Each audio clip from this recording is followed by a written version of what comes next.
आज मूलतः जो हम लोग चर्चा करने के लिए इकट्ठे हुए हैं वो इसलिए हुए हैं कि बिल्कुल ही सरल उद्देश्य है कि आज हम समय, दूरी और चाल को इस आलोक में समझेंगे कि इस चीज़ को ट्रेन के रिस्पेक्ट में कैसे पूछा जाता है। और अगर आपके पास पुरानी पात्रता परीक्षा के प्रश्न पत्र होंगे तो आप पाएंगे कि आपको रेल से जुड़े हुए दो तरह के सवाल, दो तरह के सेगमेंट में से कोई एक तरह का सवाल पक्का है कि पूछा जाता है, मतलब एक नंबर कंफर्म है। तो एक शिक्षक के तौर पे तो मैं अपने आप को नहीं कहूँगा, एक गाइड या मेंटोर के तौर पे अगर 30 नंबर के प्रश्न आते हैं और एक कक्षा में एक नंबर का प्रश्न अगर पूरा हो जाता है, अगर एक नंबर का भी पूरा हो जाता है तो इसको आप अपने मेंटोर्स की जीत मानिएगा। क्यों? तो उस हिसाब से तो 4 महीने काफ़ी होते हैं ना, सारे सब्जेक्ट्स के लिए 4 महीने काफ़ी हैं। लेकिन जो सीटेट या स्टेट का रिज़ल्ट मैं देख रहा हूँ या जो आगामी परीक्षाएं होने वाली हैं विभिन्न सेक्टर्स में, सेगमेंट्स में, 4 महीने पढ़ने के बाद रिजल्ट पक्का हो नहीं रहा है। इसका मतलब ज़रूरी है कि हम इस चीज़ को पता करें कि क्या पढ़ना आवश्यक। तो आज हम ट्रेन के रिस्पेक्ट में पढ़ेंगे। अब देखिए, मैं एक बेसिक्स तो मैंने आपको बताया है कि चाल कैसे निकलती है, दूरी कैसे निकलता है। तो पहले एक बार पुनरावृत्ति। चाल बराबर होता है दूरी बटा समय, दूरी बटा समय। अंग्रेजी भाषी बच्चों के लिए speed is equal to distance by time. ठीक है सर, समझ में आ गया। और इसी से दो और सेगमेंट के चीज आपसे निकल कर बाहर आते हैं। पहला, दूरी बराबर चाल गुना समय, दूरी बराबर चाल गुना समय, क्रॉस मल्टीप्लिकेशन। और दूसरा, समय बराबर दूरी बटा चाल। ठीक है ना। ये एक बार मैंने आपको रिवीजन के लिए फिर से बता दिया, फिर से मैंने आपको रिपीट कर दिया। आज मैं इस चीज़ पर नहीं चर्चा करने जा रहा हूँ। मैंने आपको कहा था ना कि मैं 0 से 4 पहुँचाऊँगा, 4 से 10 की ओर ले जाऊँगा। आज मेरी पढ़ाई आपके साथ 4 से ऊपर के लिए है। यह 4 का था जिसमें मैंने आपको बताया था कि अगर मीटर पर सेकेंड है और उसको किलोमीटर पर आवर में करना है तो you have to multiply the metre per second को 18/5 से गुना करेंगे और किलोमीटर पर आवर को अगर आप 5/18 से गुना करते हैं तो यह यूनिट मीटर पर सेकेंड में आ जाएगा। आपको याद आ रहा होगा, यह बुनियादी चीज़ें थी। आज मैं उसको लेकर 4 के ऊपर वाले रेस में आ रहा हूं जो प्रश्न आपसे पूछे जाते हैं। अब मैं पहला सवाल लिखूंगा और उसके बाद आप इस चीज़ को मानिएगा कि हाँ सर, आप बिल्कुल सही बोल रहे हैं, इस तरह के तो सवाल आ रहे हैं सर, आने हैं। ये पहला सेगमेंट है। उसके बाद मैं ट्रेन से जुड़ा एक और सेगमेंट के बारे में बताऊंगा और उसको आप पाइएगा कि वो तो पक्का आता ही आता। अब एक सवाल देखिए, क्वेश्चन है 300 मीटर लंबी ट्रेन किसी पोल को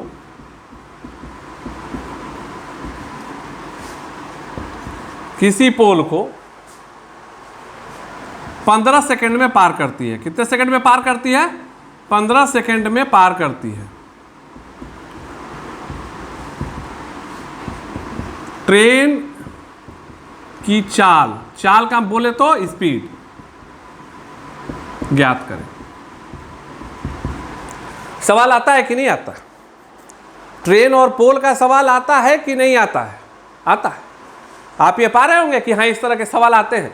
मैं आज सिर्फ पात्रता परीक्षा के लिए नहीं हूँ, मैं तमाम प्रकार के जो एसएससी के एग्जाम्स होते हैं, एनटीपीसी का एग्जाम होता है, आरआरबी का एग्जाम होता है, सीजीएल का एग्जाम होता है, हर चीज़ को लेकर मैं बात कर रहा हूँ कि सवाल रहता है 300 मीटर लंबी ट्रेन है, किसी पोल को 15 सेकंड में पार करती है, ट्रेन की चाल अथवा स्पीड ज्ञात करें। कैसे करेंगे? अब चूंकि मैंने आपको बीड़ा उठाया है सिर्फ फॉर्मूला से बताने का नहीं। क्यों? ये मैथमेटिक्स है, थ्योरी में इसको मैथमेटिकल फॉर्म में करना है सॉरी, लेकिन कॉन्सेप्ट को समझ के, तो अब एक चीज समझो, यह पोल है, जो लाइव हो वो बारीकी से देखो, जो ऑनलाइन में देखते हो। मैं आज इतनी सरलता के साथ इस सवाल के कॉन्सेप्ट को आपको समझा दूंगा कि आप समझ जाओगे कि आखिर यह सवाल इस तरह से क्यों बनाया जाता है। अगर आप यह समझ गए तो प्रोसेस या फॉर्मूला तो खुद ब खुद जनरेट कर लोगे। It's my promise to all of. यह पोल है, ठीक है सर, चलो मान लिया सर कि यह पोल है। ट्रेन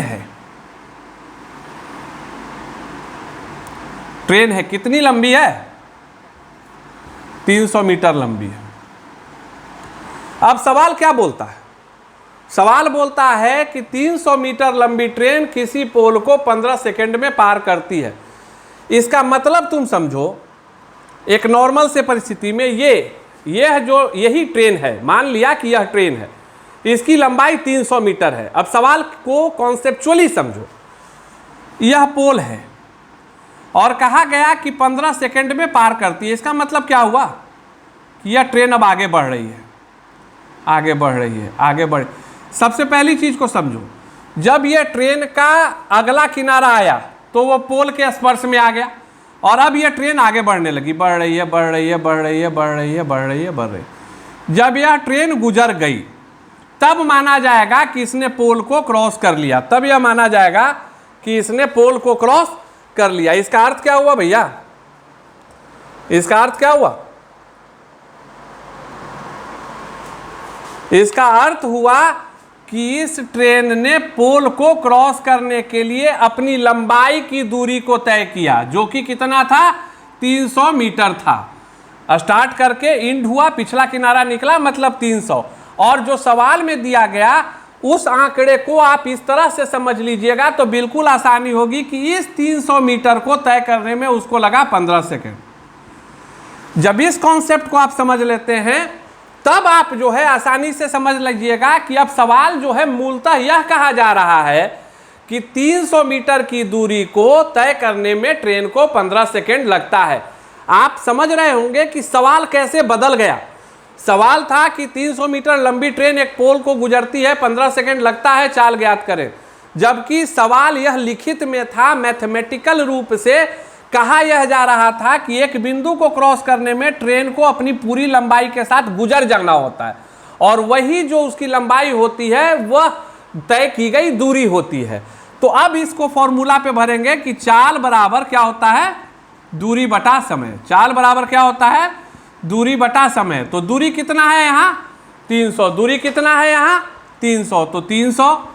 समय कितना दिया हुआ है? 15 सेकंड। तो 15, 300 मीटर है, 15 सेकंड है, काट देते हैं 20 मीटर पर सेकंड। अगर आपके विकल्प में 20 मीटर पर सेकंड, मतलब अगर उसका चाल मीटर प्रति सेकंड में दिया हुआ है, स्थिर से समझना, गौर से समझना, हर परीक्षार्थी जो परीक्षा की तैयारी करते हो इस बारीकी को समझो कि अगर उसका उत्तर विकल्प में मीटर प्रति सेकंड में दिया हुआ है तो उत्तर होगा 20 मीटर पर सेकंड। लेकिन अब हो सकता है कि जो ऑब्जेक्टिव्स दिए गए ABCD उसमें जो है आपका यूनिट किलोमीटर पर आवर में होगा, तो आपको इमीडिएट इस चीज को समझना होगा कि मीटर पर सेकंड को किलोमीटर पर आवर में कैसे बदले। तो यह चीज आपको मैंने बता रखा है कि 20 को क्या चीज से गुना करना होगा? 18/5 से। मतलब अगर आपका यूनिट मीटर पर सेकंड में है तो उत्तर 20 मीटर पर सेकंड होगा, और अगर किलोमीटर प्रति घंटा में है तो आप इसको मीटर प्रति सेकंड को 18/5 से गुना करेंगे तो स्वाभाविक तौर पे इसका जो इकाई है वो यूनिट जो है वो चेंज हो जाएगा किलोमीटर प्रति आवर। और ये कॉमन सी बात है कि सामान्यतः बोलचाल की भाषा में विकल्प आपको किलोमीटर प्रति घंटे में ही होगा, न कि मीटर पर सेकंड में। तो सही आंसर होगा 72 किलोमीटर पर आवर। मैं अनुरोध करता हूं कि इस चीज को समझें, जब आप प्रश्न को बनाते हैं तो स्वाभाविक है कि इस तरह की प्रक्रिया में आपको जो उत्तर प्राप्त होगा वह मीटर पर सेकंड में होगा, लेकिन जो विकल्प आपको मिलेगा वह किलोमीटर पर आवर में मिलेगा। तो वैसी परिस्थिति में आपको उसको 18/5 से गुना कर लेना है और उत्तर आपका आ जाएगा। ना आपको भयभीत होना है। हो सकता है कि विकल्प में इसको इस तरह से लिख दे, A 72 kilometre per hour, B 80 metre per second, C 20 kilometre per hour, D 80 kilometre per hour. अब देखो ये है ट्रिकी सवाल। अगर तुमको दिख रहा होगा ये ऑब्जेक्टिव, ये विकल्प, तो ऑप्शंस, तो ये ट्रिकी सवाल है। क्यों? अगर तुम यूनिट के वैल्यू को नहीं समझते हो तो आपको निकला रहेगा यूनिट मीटर पर सेकंड में, मैग्नीट्यूड जो रहेंगे वो 20 रहेगा। आप इस 20 को देखकर कंफ्यूज हो जाओगे, टिक लगा दोगे और तुम एक नंबर खो बैठोगे। तुमको स्थिर से देखना है मीटर पर सेकंड और किलोमीटर पर आवर का गेम, और तब आपका सही आंसर होगा ए 72 किलोमीटर पर आवर। उम्मीद करते हैं बेहद ही सरलता के साथ आप पहले जटिल प्रश्न को आसानी से समझ चुके हो। सॉरी। अब हम लोग चर्चा करेंगे। देखो भाई, अगले प्रश्न के पहले मैं एक अनुरोध कर रहा हूं, कोई भी पात्रता परीक्षा में ये मेरा विनम्र निवेदन है कि आप पक्का याद रखो कि ट्रेन सेगमेंट से मैथमेटिक्स में सवाल पूछे जाते हैं। तो अतः आप जो आज की मेरी कक्षा है उसको बहुत ही बारीकी से समझना। चूंकि बेसिक्स मैंने दिया है, एडवांस्ड का मैं पहला फेज आपको दे रहा हूं, जो प्रश्न सामान्यतः परीक्षा में पूछे जाते हैं। तो जिनको ना समझ में आए वो ऋषि द क्रिएटर यूट्यूब लिंक पर जाकर इसको 2-3 बार सुने, समझे और प्रैक्टिस करें। और जो समझ रहे हैं वह सवाल को बनाने के समय को कम करने के लिए निरंतर प्रयास करते रहें। और उसके लिए करना कुछ नहीं है, जो मैंने क्वेश्चन दिया वो क्वेश्चन लिख लो, खाली मैग्नीट्यूड बदल लिया करो और तरह तरह के मैग्नीट्यूड को डाल के, जैसे 300 मीटर है तो 400 कर दिया, 15 सेकंड है तो 20 सेकंड कर दिया। तो इस तरह से घुमा घुमा के सवालों को बनाते रहो। अब देखो, मैं अगले ट्रिकी सवाल की तरफ बढ़ रहा हूं, और जो ऑनलाइन अगर व्यूअर्स मुझे देख रहे हैं, सजग हैं, तो इस सवाल को गंभीरता से देखना, चूंकि इसमें कहीं ना कहीं मैंने पेंच लगाया है। अब सवाल देखिए, क्वेश्चन 400 मीटर लंबी ट्रेन, 400 मीटर लंबी ट्रेन 54 किलोमीटर प्रति घंटा की चाल से एक पोल को पार करती है।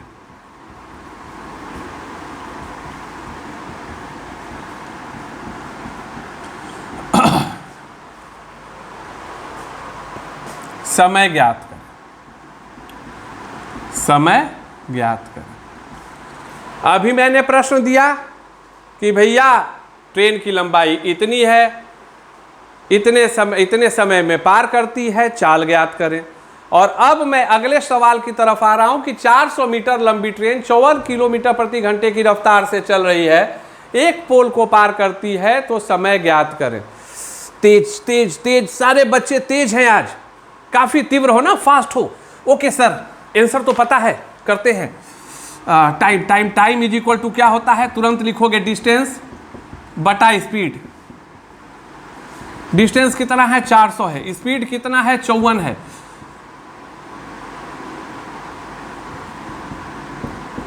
दो 200/27 आ रहा है। कैलकुलेशन चल रहा है, जारी है।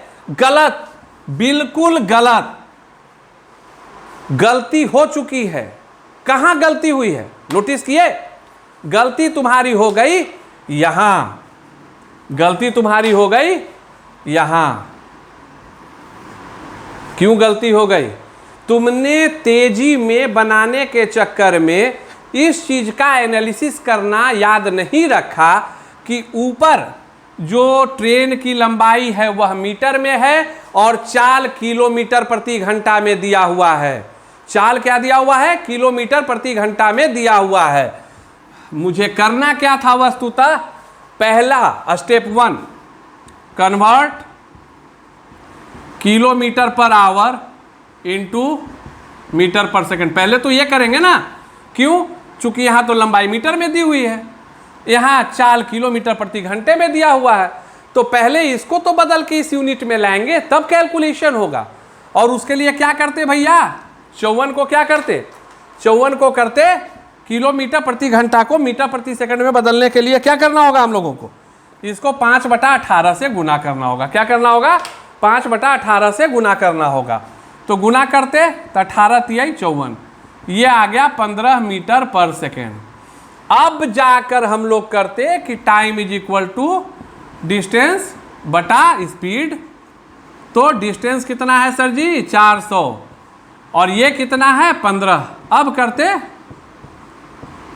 80/3 सेकेंड। अब करते 80/3 सेकेंड जो कि आपका आता 26.2/3 सेकेंड। ये आंसर होगा इस सवाल को बनाने का। इस सवाल को आपको देने का एकमात्र कारण यह था कि आप इस चीज को समझें कि अगर लेंथ ऑफ द ट्रेन और distance is given in the unit of metre, तो अगर हमारे को उसका चाल किलोमीटर प्रति घंटा में है तो सबसे पहले हमको इसको कन्वर्ट करना होगा किस चीज में, मीटर पर सेकंड में। इसलिए मैंने इस सवाल को आपको दिया और मैंने कहा था कि मैंने कहीं ना कहीं कुछ पेच रखा है। उम्मीद करते हैं कि आपको यह सवाल समझ में आया होगा। बार बार एक ही अनुरोध, लाइक करो, शेयर करो, सब्सक्राइब करो, सवाल को देखो, स्पिरिट को देखो। मैं वह चीज़ तुमको दे रहा हूं, मैं उस चीज़ को देने के लिए प्रतिबद्ध हूं कि तुम्हारे अंदर कॉन्सेप्चुअल नॉलेज हो। मैं कुछ नहीं चाहता हूं, नौकरी के लिए बिल्कुल ही नहीं पढ़ना चाहिए। पढ़ना चाहिए आत्मसंतुष्टि के लिए। जिस दिन तुम्हारे अंदर यह संतुष्टि आ जाएगी कि हाँ मैंने इस विषय को पढ़ लिया है, इस विषय पर मेरी पकड़ है, नौकरी झक मारकर तुम्हारे सामने आएगी, कोई तुमको रोक नहीं सकेगा। जॉब कुछ नहीं होता है। आपके अंदर अगर कुशलता आ गई, सवालों को हल करने के लिए आईक्यू लेवल डेवलप हो गया, then you can easily get a good job, multiple jobs. मेरे काफ़ी बच्चे ऐसे हैं, काफ़ी छोटे बच्चे हैं, छोटे भाई कहो, जिन्होंने एक नहीं 4-4 जॉब्स को प्राप्त किया है, क्रैक किया है। वो लगातार होता है भाई। जब नौकरी मिलनी शुरू होती है ना, आंधी रहती है, जिसमें भी भरोगे पक्का निकलेगा, कोई रोक नहीं सकता है। तो इसलिए कुशलता और निपुणता, you have to develop skill. चलिए आगे बढ़ते हैं, सवालों का दौर है। अभी अगले सवाल को लेते हैं। अगला सवाल भी पेच वाला है, अगला सवाल भी ट्विस्टेड है। ट्विस्टेड बोले तो पेच लगा हुआ। सवाल को समझना और आता पक्का है, इसी तरह के सवाल आएंगे। अगर क्वेश्चन को गौर से देखो, अगर 200 मीटर लंबी ट्रेन किसी प्लेटफॉर्म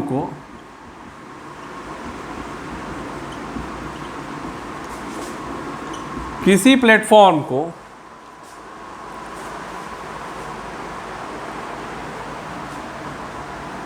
पार करने में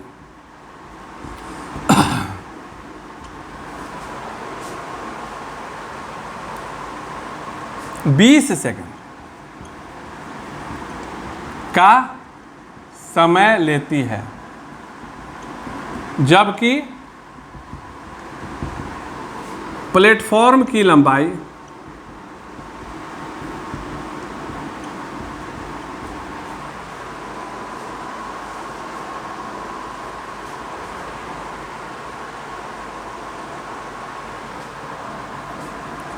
300 मीटर है,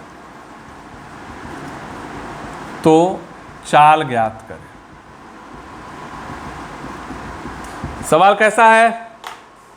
मजेदार आ गया ना? अब सवाल आया, इसी तरह के सवाल आते हैं भाई, सवाल ऐसे ही होते हैं। क्या कह रहा है कि भैया 200 मीटर लंबी ट्रेन है और 300 मीटर लंबा प्लेटफॉर्म है। कितना मीटर है लंबा प्लेटफॉर्म? 300 मीटर लंबा प्लेटफॉर्म है। पार करने में समय कितना लेता है? 20 सेकंड लेता है। पार करने में समय कितना लेता है? 20 सेकंड लेता है। चाल ज्ञात करें। कैसे बनेगा? मैंने जो बार बार आपको कहा है, यह थ्योरी हुआ। यह जो प्रश्न है वह शाब्दिक रूप में आपको दिया गया। अब आपको उसको कन्वर्ट करना है स्टेप 1 मैथमेटिकल फॉर्म में, कि भैया मैथमेटिकल रूप में यह सवाल कैसे, मतलब क्या है, क्या मांग रहा है, उसको कैसे हल करना है।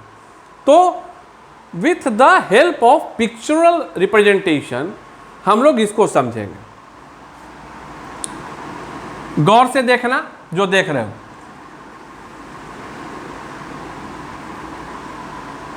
ये प्लेटफॉर्म है, 300 मीटर का। यह क्या है?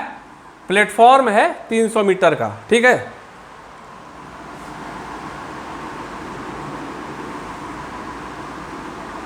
अब ये परिस्थिति में सिर्फ आपको परिस्थिति दिखा रहा हूं। यह ट्रेन AB है जो 200 मीटर लंबी है। अब सवाल शुरू होता है। अब क्या होता है? सवाल शुरू होता है। सवाल में क्या कहा जाता है? 200 मीटर लंबी ट्रेन 300 मीटर लंबे प्लेटफॉर्म को 20 सेकंड में पार करती है, चाल ज्ञात कर। अर्थात क्या हुआ? यह ट्रेन आगे बढ़ना शुरू होता है। यह ट्रेन क्या होता है? आगे बढ़ना शुरू होता है, बढ़ रहा है, बढ़ रहा है, बढ़ रहा है, बढ़ रहा है, बढ़ रहा है, बढ़ रहा है, बढ़ रहा है, बढ़ते गया, बढ़ते गया, बढ़ते गया। अब यहाँ प्लेटफॉर्म खत्म होता है और ट्रेन आगे बढ़ता है। यह ट्रेन आगे बढ़ रहा है, बढ़ रहा है। जब यह ट्रेन इस स्थिति में आ जाए, A डैश B डैश, तब माना जाएगा कि ट्रेन ने प्लेटफॉर्म को पार कर लिया। अर्थात starting point of the train and ending point of the platform, वहां से कार्यक्रम शुरू होता है।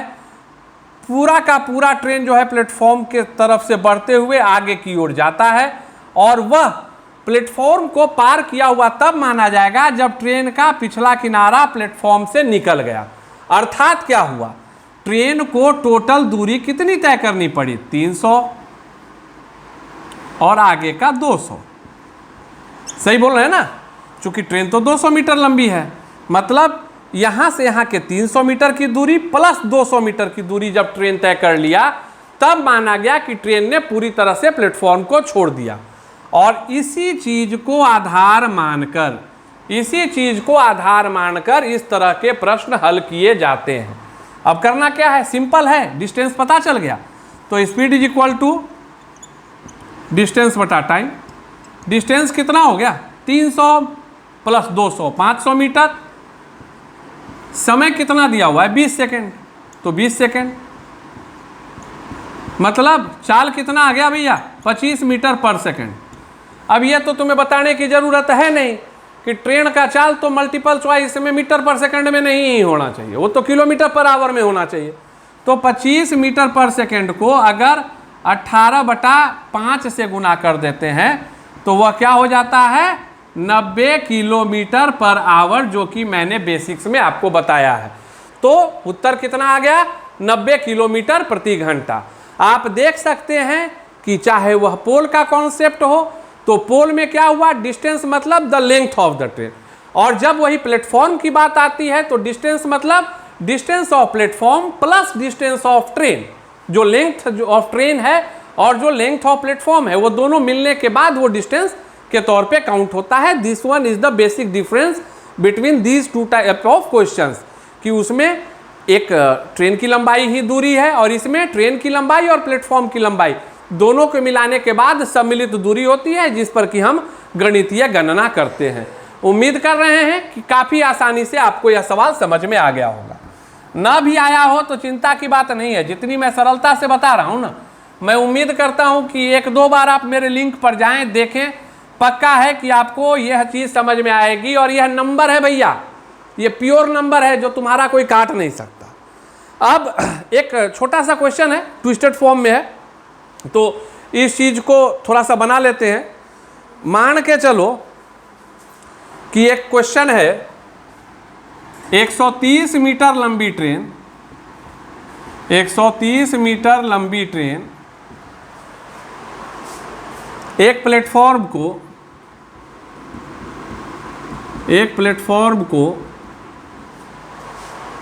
30 सेकंड में पार करती है। कितने सेकंड में पार करती है?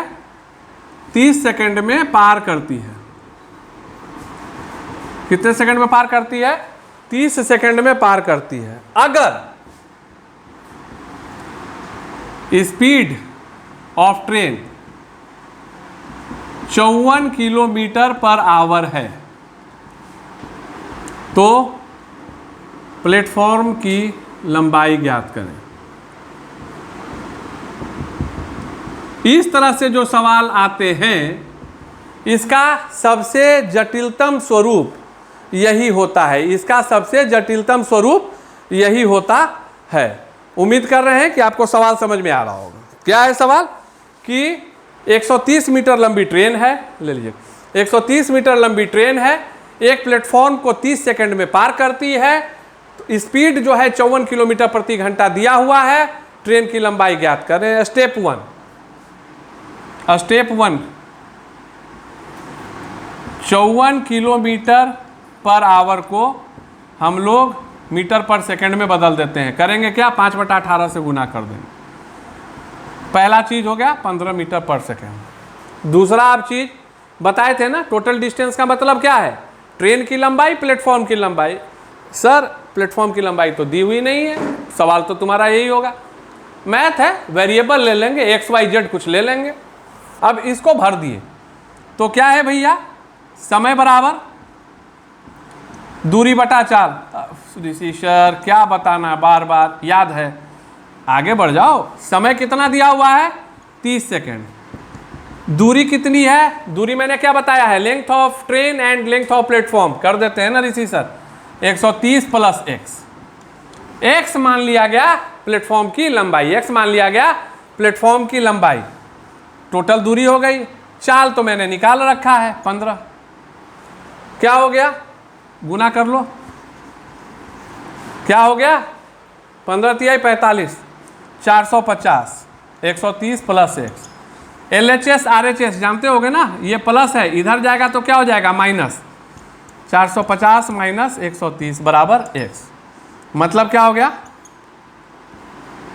320 मीटर। उत्तर आपका कितना आ गया, 320 मीटर। यही है किस चीज की लंबाई, प्लेटफॉर्म की लंबाई। उम्मीद करते हैं आज के सेशन को आपने काफी रोमांचक रूप से लिया होगा। आपको जो मैंने टाइम डिस्टेंस और स्पीड को जो ट्रेन के मैनर में मैंने बताया है, वो चीजें आपको आसानी से समझ में आई होंगी। कल के लिए एक चीज तुम लोग से निवेदन है कि इसमें न्यूमेरिकल वैल्यूज को चेंज कर कर प्रैक्टिस करो, इसमें न्यूमेरिकल वैल्यूज को चेंज कर कर प्रैक्टिस करो। अब एक चीज है जिस पर देखोगे 2018 सीटेट 2020-21 सीटेट में सवाल आता है, जिसमें इस चीज़ की चर्चा होती है कि एक ट्रेन नासिक अथवा पुणे से 8:40 में चलता है, 2 दिन के बाद, या तारीख दी हुई होती है कि 18 मई को चला, 20 मई को वह 14:10 में पटना पहुंचता है। तो ट्रेन को चलने में कुल कितना समय लगा, यात्रा कुल कितने समय का था, इस तरह के प्रश्न आते हैं। 1 नंबर पक्का है कि वो तो गिरता ही गिरता है। एक चीज़ को आप समझ लेना, इस तरह के सवाल को हल करने के लिए कोई विशेष गणित नहीं होता है। हमको बुनियादी तौर पे इस चीज़ को समझ लेना है कि ट्रेन में सामान्यतः हमारी घड़ी में जो समय होता है वह 12 घंटे पर होता है। हाँ सर बोल दोगे कि यहाँ 12 होता है, यहाँ 6 होता है, यहाँ 3 होता है और यहाँ 9 होता है, सही बात है। लेकिन ट्रेन का जो समय सारणी होती है, ट्रेन की जो टाइम टेबल रिप्रेजेंटेशन होता है, वह 12 घंटे 12 आवर फॉर्मेट में नहीं होता है, 24 घंटे के फॉर्मेट में होता है। अर्थात रात में जब रात्रि होती है तो उसको 0.00 कहा जाता है। याद रखना, रात 12 बजे को 0.00 कहा जाता है। ट्रेन के टाइमिंग में न AM होता है न PM होता है, इस चीज़ को याद रखना है। और उसके बाद यह अपना टाइम आपका आगे बढ़ते रहता है, तो 0.6, 0.7 इस तरह से आते आते जब दोपहर में 12 बजता है तो इसको क्या बोला जाता है, इसका मतलब हो गया दोपहर का 12। इस चीज़ को याद रखना, इसको बोलते हैं दोपहर 12 बजे। दोपहर 12 बजने के बाद हमारी घड़ी फिर से 1-2 को दिखाती है, लेकिन ट्रेन जो है वह 13, मतलब दोपहर 1 बजे को 13 बजना कहते हैं। फिर वह आगे बढ़ते बढ़ते 23:59, यह आगे बढ़ते बढ़ते फिर यहाँ आता है कितने बजे पे, 23:59। और जब यह 23:59 पर आता है तो अगले मिनट के बाद यह जो 24 है इसी को कहते हैं 0.00। इस चीज़ को आपको समझ लेना है। तो बेसिक कॉन्सेप्ट यह बताने का यह था कि इसको अब 12 आवर फॉर्मेट में तुम लोग समझ लो, इसको तुम लोग 12 आवर फॉर्मेट में समझ लो।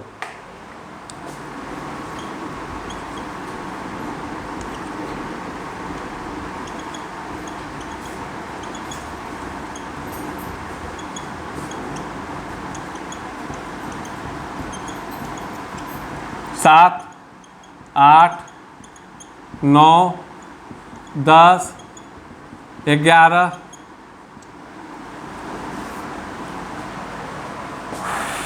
12। अब यहां से खेल शुरू हुआ।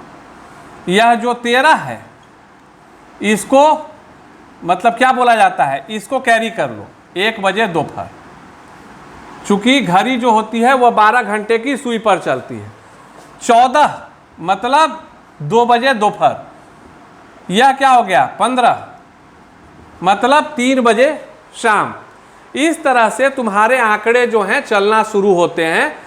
और 6 का मतलब क्या हो गया, 4 का मतलब क्या हो गया 16, 17, 18, 19, 20, 21, 22, 23। 11 बजे जो रात होता है उसको ट्रेन की समय सारणी में 2300 कहा जाता है। यही कॉन्सेप्ट को तुमको याद रख लेना है कि उस तरह के प्रश्न में क्या दिया जाता है, जो बच्चे अक्सर कंफ्यूज होते हैं कि ट्रेन पुणे से 16 बजे चली।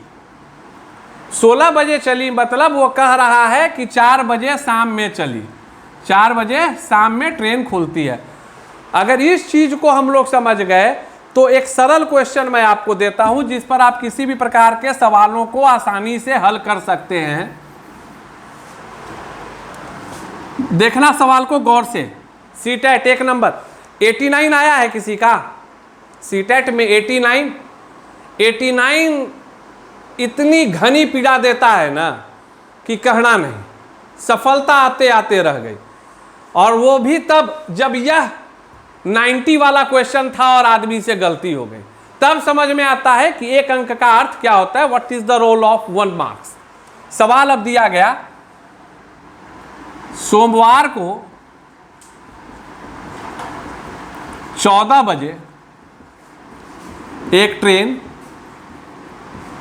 दिल्ली से चलकर, यही बेसिक है, ये याद हो गया। 2018-20 का सीटेट उठा लो, मिला लो, नहीं रहे तो बोलना। सोमवार को 14 बजे एक ट्रेन दिल्ली से चलकर मंगलवार को 11 बजे पटना पहुंचती है। कितना समय लगता है ट्रेन को?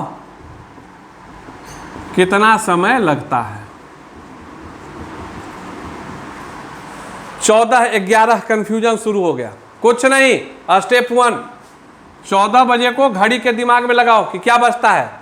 तो पहला चीज 14 बजे का अर्थ हो गया 2 बजे दोपहर। एक तरह से दोपहर बोलो, शाम बोलो, जो भी बोलना है, दिन का 2 बजे दिन का। मंगलवार को पहुंच रहा है, मंगलवार को ट्रेन पहुंच रही है। कितने बजे पहुंच रही है?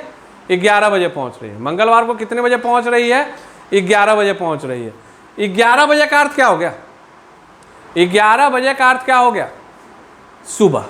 अगर यही 23 बजे लिखा होता तो हो गया 11 बजे रात्रि। आपको समझने के लिए बता रहा हूं। अगर यही 23 बजे लिखा रह गया तो समझा जाएगा कि 11 बजे रात्रि के बारे में कहा जा रहा है, लेकिन ऐसा नहीं लिखा हुआ है। एक तरफ जहां 14 बजे को दे रहा है, दूसरे तरफ 11 बजे कर दे रहा है। अर्थात है वो चेक कर रहा है कि आपको 24 आवर कैलकुलेशन का कॉन्सेप्ट है कि नहीं है। अगर वह है तो स्वाभाविक चीज है कि 2 बजे दोपहर से अगला 2 बजे दोपहर कितना घंटा हो गया भैया? 24 घंटा हो गया सर जी। ट्रेन पहुंच गया कितना देर पहले? 11 बजे पहुंच गया। कितना बजे पहुंच गया? 11 बजे पहुंच गया, मतलब 3 घंटा कम। टोटल समय कितना लगा? 21 घंटा। आंसर आया? आप पा सकते हैं कि आंसर बेहद ही आसानी के साथ आ गया। और अगर इस चीज को आप आवर फॉर्मेशन को इसमें नहीं करेंगे, चूंकि आपको एक चीज समझ लेना है, हम लोग 12 घंटे वाली घड़ी को देखते हैं तो हम लोग मैथमेटिकल क्वेश्चंस को उसी पर हल कर सकते हैं। इसको अगर और सरलता के साथ आप समझना चाहें तो ऐसे समझ सकते हैं, इसको और तोड़ के मैं बता देता हूं कि बिल्कुल ही एक छोटा बच्चा भी समझ जाए। 12 घंटे आवर में 2 बजे, 14 बजे का मतलब 2 बजे कब है भैया? दोपहर बाद। दोपहर बाद मतलब रात का 2 बजे। कितना घंटा हो गया? 12 घंटा हो गया। अब रात के 2 बजे से सुबह के 11 बजे मतलब कितना हो गया? रात के 2 बजे से सुबह 11 बजे मतलब 9 घंटा। 9 घंटा जोड़ दो, 12 9 कितना हो गया? 21 घंटा। आंसर क्या हो गया? आ गया। आप समझ सकते हैं। और इस चीज़ को अगर आप समझ लेते हैं, चाहे वो 12 आवर के हिसाब से मल्टीप्लाई करके कर ले या 24 आवर के फॉर्मेट में कर ले, अगर आप इस चीज़ को समझ लिए तो आप समझिए कि आपने उत्तर को प्राप्त करने का, इसको हल करने का जो है कॉन्सेप्ट आप सीख लिए और 1 मार्क्स पात्रता परीक्षा में आपका इसी के साथ पक्का हो जाता है। लगे रहिए, पढ़ते रहिए, बढ़ते रहिए। उम्मीद कर रहे हैं कि मैं आपकी अपेक्षाओं पर खड़ा उतर पा रहा होऊंगा, आपका उत्साहवर्धन हो रहा होगा। आज के तैयारी से 1 नंबर पक्का है किसी भी प्रकार के एग्जाम में। आपको मेरा सेशन अच्छा लगा होगा। ऋषि द क्रिएटर यूट्यूब लिंक है, लाइक करें, शेयर करें, सब्सक्राइब करें। जय हिंद, वंदे मातरम।